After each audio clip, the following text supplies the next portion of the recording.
kemudian saya akan menjelaskan bagaimana untuk melakukan sediaan hapus darah tepi dan juga untuk pewarnaannya.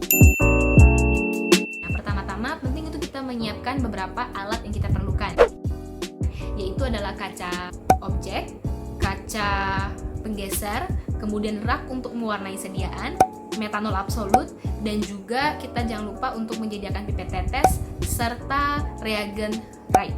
Jadi sebenarnya ada begitu banyak pemeriksaan sediaan hapus darah tepi, tetapi yang kita pakai itu adalah dengan cara yang reagen Wright, karena itu yang sudah merupakan anjuran dari WHO.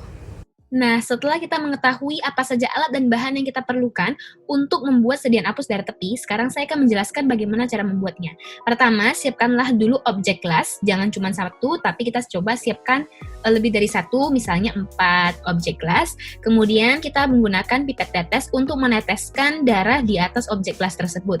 Kemudian kita akan menggunakan kaca penggeser untuk menggeser darah ke belakang, kemudian ke depan, sehingga bisa menghasilkan suatu sediaan hapus darah tepi seperti gambar berikut ini. Idealnya adalah sediaan hapus darah tepi ini tidak terlalu lebar dan juga panjangnya itu kira-kira minimal setengah sampai 2/3 dari objek gelas.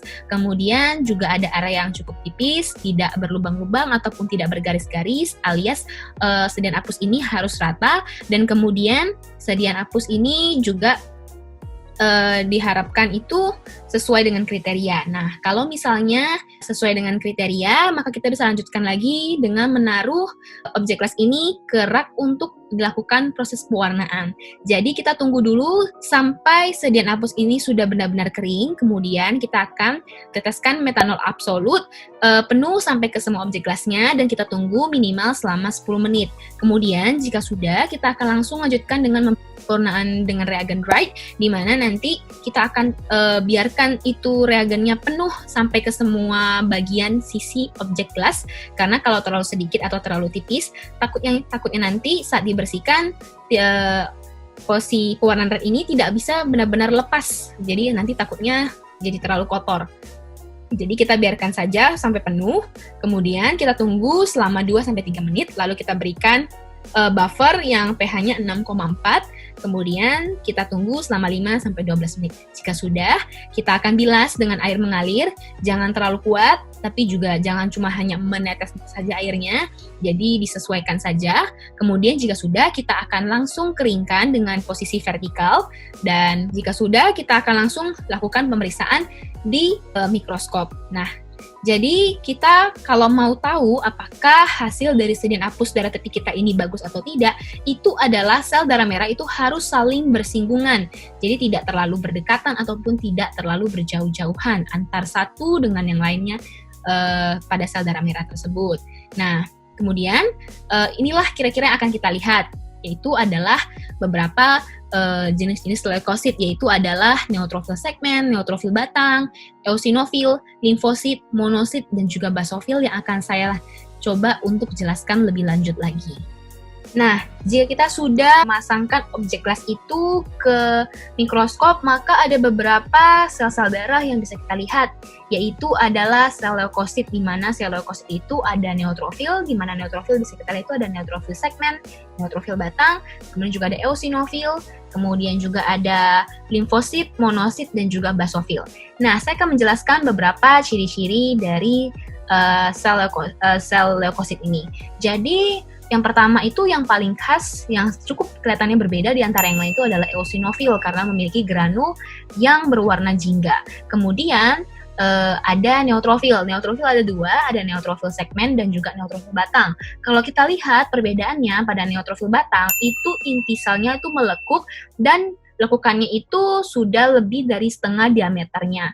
Kalau misalnya neutrofil segmen, yang tadinya di batang itu dia inti selnya melikuk, kini sudah terpisah dan disambungkan dengan filamen yang sangat tipis yang kita sebut sebagai lobus, di mana normalnya itu lobusnya itu ada 2-5 lobus. Kemudian untuk limfosit, dia itu memiliki granul yang kasar dan juga sitoplasma yang berwarna biru. Sedangkan monosit ukurannya cukup besar dengan sitoplasma yang berwarna keabuan dan juga inti selnya itu seperti girus otak. Untuk basofil itu dia memiliki granul yang menutupi inti sel dan juga memiliki granul yang berwarna biru tua. Nah, itu adalah morfologi dari sel leukosit. Kalau untuk eritrosit, normalnya kita bisa lihat di sepertiganya itu ada halo, dan kalau itu adalah eritrosit yang normal. Jadi kira-kira itu yang bisa kita lihat. Nah, jika kita sudah mengerti bagaimana cara membedakan masing-masing dari sel darah, terutama sel leukosit, kita bisa lanjutkan kepada penulisan tabel hitung jenis. Jadi di sini kita bisa lihat pada tabel hitung jenis tersebut itu ada basofil, eosinofil, neutrofil batang, neutrofil segmen, limfosit, monosit, dan juga jumlah sel.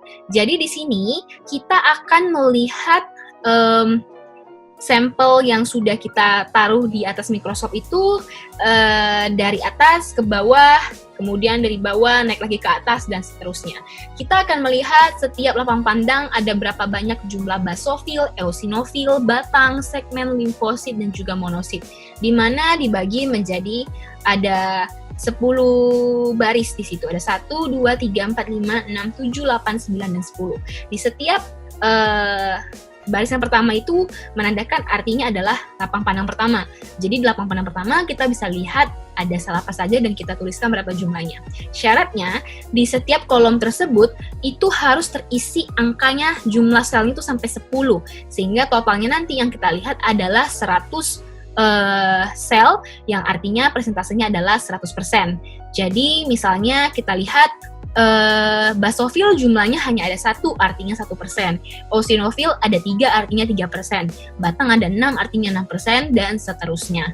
Kita akan terus mencatatnya. Nah, kalau misalnya dalam satu lapang pandang tidak ditemukan sampai 10 sel, maka kita akan teruskan ke lapang pandang berikutnya, tetapi kita akan penuhi terlebih dahulu kolom pertama sampai terdapat 10 jumlah sel.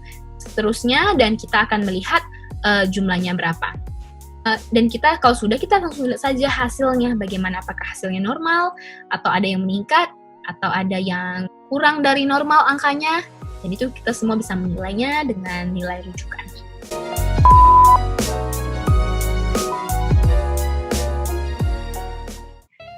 Nah, berikutnya saya akan menjelaskan bagaimana cara pemeriksaan golongan darah.